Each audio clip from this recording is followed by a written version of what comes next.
So the so the first thing I want to say to y'all boys is, man, I apologize for not getting y'all that 82-0 video today. I tried my best. It snowed in PA. It's been snowing and raining, like freezing rain, all that stuff all day. So I got off work today. It was perfect. I woke up, you know what I'm saying? Life was good. A few hours after I wake up, they text in the group chat, hey, we off work today. Show up tomorrow at 10 a.m. I'm like, all right, cool. So now I got work tomorrow, which sucks, but at least I didn't have work today, which is cool. You know what I'm saying? So I was all ready. My girl at work, she'd been at work all day pretty much. I was ready to record this video, and the technology just wasn't working, bro. I plugged the HDMI cord into the capture card, plugged that into the computer, and was trying to record on OBS. And when on my OBS, where the Xbox is on the capture card, it was just pulling up a black screen. I could see myself, but I couldn't see the Xbox screen on my laptop. And I don't have any other way to do it because I don't have a PC or nothing. It's like I can't screen record off my TV or nothing, so I didn't have any choice, bro. I just couldn't get it done, but I did want to still get y'all the video today, and this is a video that I thought about while actually watching Numbers on the Board, the podcast with Kenny Beecham and Pierre and D Mills and Mike and all them. And all of them, like there's more people, like it's literally just them four. Anyways, but yeah, I was watching that, and they were talking about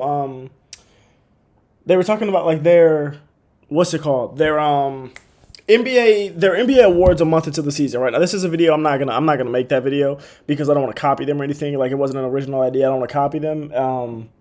You know what I'm saying? Because I'm already kind of stealing from them with this one. But they were talking about Norman Powell. And the person that I was already thinking about making a video on is Jakob Poeltl. Well, them thinking about Norman Powell just gave me an excuse to say, hey, why not think about making a video for each of them as individuals? Why not make a video about them both together? Because they're both doing similar things right now. And those similar things that those boys are doing is being potentially the most improved players in the NBA at the age of 30 and 31, I think. 30 and 29, something like that. Bro, Norman Powell is 31 years old, and Jakob Poeltl is... we don't know how old he is or something. Jakob Poeltl... yeah. How old is Jakob? Isn't he... I think he's like 29, 30. Why does his basketball reference not have his age, bro? What? His basketball reference doesn't have his age. He's 29, so it's 31 and 29. These guys are 31 years old and 29 years old, and these guys are two of the top 3 to 5 candidates for most improved player at the moment. Now, there's other guys that are 100% in the conversation. Dyson Daniels is one of those guys that for me is 100% in the top 3 as well. Like, there's guys, Buddy Hield is a guy you could talk about. There's guys, you know what I'm saying, on this list. I think Buddy Hield's more of a 6 Man of the Year candidate than a most improved player, but there are other guys that are on this list. But these two are by far my favorite because the way that these get, like Jalen Johnson's in the race. I just thought of a random name. But I don't know. My brain doesn't work, bro. The ADHD, I have no idea. But anyways, this is what makes this Most Improved Player award one of my favorite awards in the NBA when it's used correctly. When it's not given to a guy like Tyrese Maxey, who's like, okay, yeah, Tyrese Maxey wasn't necessarily projected to be an all-star or anything, but Tyrese Maxey was a guy that was good the year before and then jumped up to be an all-star. I prefer when it's something like this, bro. When it's a guy that's 31 or 29 years old and they jumped up 10 points in averages with both these guys have, and they jumped up in other areas with both these guys have. That's what I love to see. That's the stuff where it's like, bro, we got 30-year-old players potentially being some of the most improved guys this year at least at the moment. Now, will these guys probably end up winning Most Improved Player? We'll see. I doubt it, but could it happen? 100,000% with the way they're playing, it could happen, bro. Like this is exactly the type of stuff that I love to see these types of awards be used for. Now, let me show you the exact stats and show you exactly why I am making a video about these boys, bro.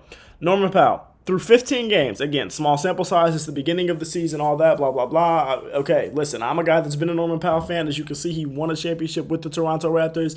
I'm super happy that Norman Powell's hooping because I'm a fan of Norman Powell. You're a player that I like that's on my team, and you leave my team for whatever reason, unless you leave it like in a bad way or for a bad reason or something like that, but you get traded or you just leave my team in free agency because stuff happens, I'm always going to be a fan of yours. Norman Powell, one of those guys, bro.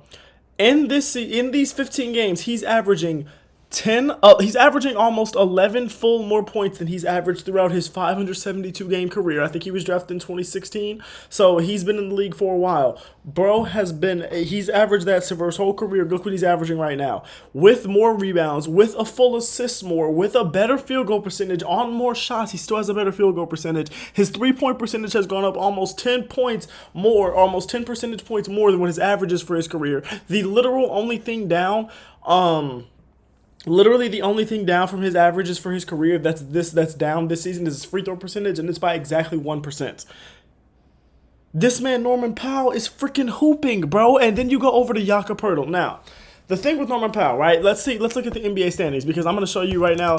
There's a reason why Norman Powell's higher up in the rankings for most improved player than Jakob Poeltl is for a lot of people, and that's because you're going to see that the Toronto Raptors down here have the third worst record out east, and they're 4-12.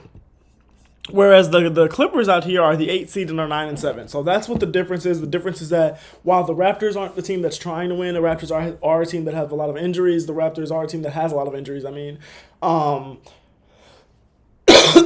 they're a team that nobody expected to win or anything like that, right? Like, while no one's surprised that they're losing, that does hurt you in a race like this where it's most improved player sometimes in some people's minds. Like, where it's like both guys are doing something similar, the thing that's going to be the difference maker is, okay, well, whose team won?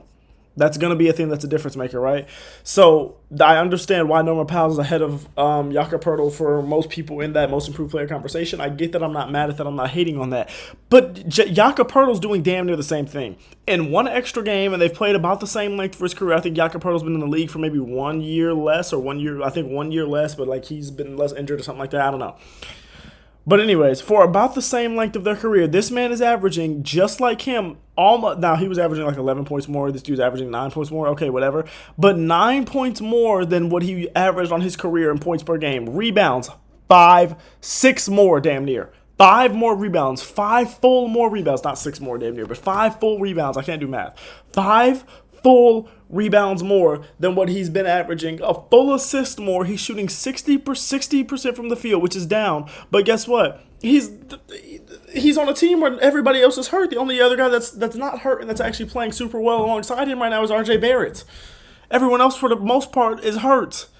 This man, Jakob Poeltl's having an absolutely phenomenal season. Now, if I had to rank him, I would say Norman Powell's having a little bit better of a season than Jakob Poeltl is. I would. But my point is, these are two guys that nobody was expecting to come out here and be a most improved player candidate. Sure, we expected Norman Powell to maybe be in 6th man of the year, or because Kawhi was out, he's going to be starting. We expected Norman Powell to have a solid season. We expected Norman Powell to be Norman Powell, be one of the best guys in his role in the NBA. We expected that. We expected Jakob Poeltl to be a good, serviceable starting center, or a good, solid, quality NBA starting center. We didn't expect these guys to be out here coming out here and Jakob Poeltl's out here having 20 games before they get taken away, or Norman Powell's out here putting up 40 points or whatever. Bro, like, this stuff is insane. Bro, this is the type of stuff right here that makes these types of awards and that make an NBA season like this fun. But there are some other things I want to talk about. Dyson Daniels, you're doing phenomenal things. You're in the DPOY race for sure. I love to see Draymond in the DPOY race. The Cavaliers' unbeaten streak is over. What else did I want to talk about? Joel Embiid is the worst superstar in the NBA. The 76ers are terrible, and they're digging themselves in a worse hole every single day. ESPN bought out Inside the NBA, and they don't plan on adding Stephen A. to it. I'm not a Stephen A. hater or anything, but I don't think he needed to be added to that show, so I think this is a W move. And I'm so glad we get to keep Inside the NBA, assuming everything works out. I saw a flashing light. I was concerned. There was something else I specifically wanted to talk about, and I don't remember what it was. No recollection at all. All right, well, I love y'all. I appreciate y'all. Thank y'all for watching. Again, I'm sorry I could not get y'all the video I wanted to get y'all, but hopefully I'll figure that technology out and I'll be able to get y'all some actual fun rebuild videos that are videos more than just me just yapping the whole time. So, yeah, I love y'all. I appreciate y'all. Thank you for watching, and keep God first. If you don't think you can do something, if your dream scares you, that's a good thing. It means you respect it. Now go out there and get the dream. All right, I love you.